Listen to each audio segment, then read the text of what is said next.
Semiconductor chips ఇది కనుక success అయితే లక్షల కోట్ల రూపాయల పెట్టుబడులు వస్తాయి.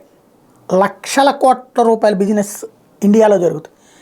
దానికోసం అమెరికా దగ్గర నుంచి యూరప్ దేశాలన్నీ ప్రయత్నిస్తూ చైనా ఓ పక్కన తన నుంచి పోకుండా చూసుకుంటున్నటువంటి దేశ తైవాను, ఇంకో పక్కన జపాను, అమెరికా వీళ్ళందరూ అది గుప్పెట పట్టాలనుకుంటున్నటువంటి సందర్భంలో ఆ వ్యాపారంలోకి మనం అడుగు పెడుతూ లక్షల కోట్ల రూపాయల సబ్సిడీలు ప్రకటించిన నేపథ్యంలో ఇప్పుడు అమెరికా కూడా చైనాను దెబ్బ కొట్టడం కోసం మనకు సహకరించడానికి ముందుకు రావడం, దక్షిణ కొరియా కూడా సహకరించడానికి ముందుకు రావడం, జపాన్ సహకరించడానికి ముందుకు రావడంతో, తైవాన్ కూడా మనకు సహకరించడానికి ముందుకు రావడంతో ఇక్కడికి తొలి సెమీకండక్టర్ చిప్ ఇండస్ట్రీ అన్నటువంటిది రన్నింగ్లోకి వచ్చింది.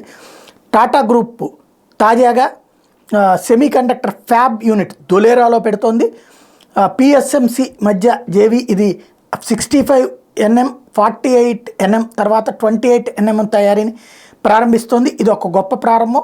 చివరికి ఈ దశాబ్దంలో మనం 22 nm 11 nm 7 nm మరియు 5 nm దాకా వెళ్లాల్సి ఉంటుంది. ఇది మోడీ సాధించినటువంటి అతిపెద్దదైనటువంటి సక్సెస్ అని చెప్పాలి. మన టాటా వాళ్ళు దీన్ని కీలకమైనటువంటి తీసుకోవడం ఇది ఒక ఎత్తు అయితే, మరొక వైపున వచ్చేటప్పటికి biggest ever tech project in entire north east India, Tata JV to build a semiconductor packaging plant with an investment of 27,000 crore in Morigaon, Assam. ఇది ఇక్కడ టాటా ఇక్కడ ధొలేరోలో అనుకున్నారు, కాదు దాన్ని తీసుకెళ్ళి అస్సాంలో పెడుతోంది. 27,000 కోట్ల రూపాయల పెట్టుబడి అస్సాంలో పెడుతోంది.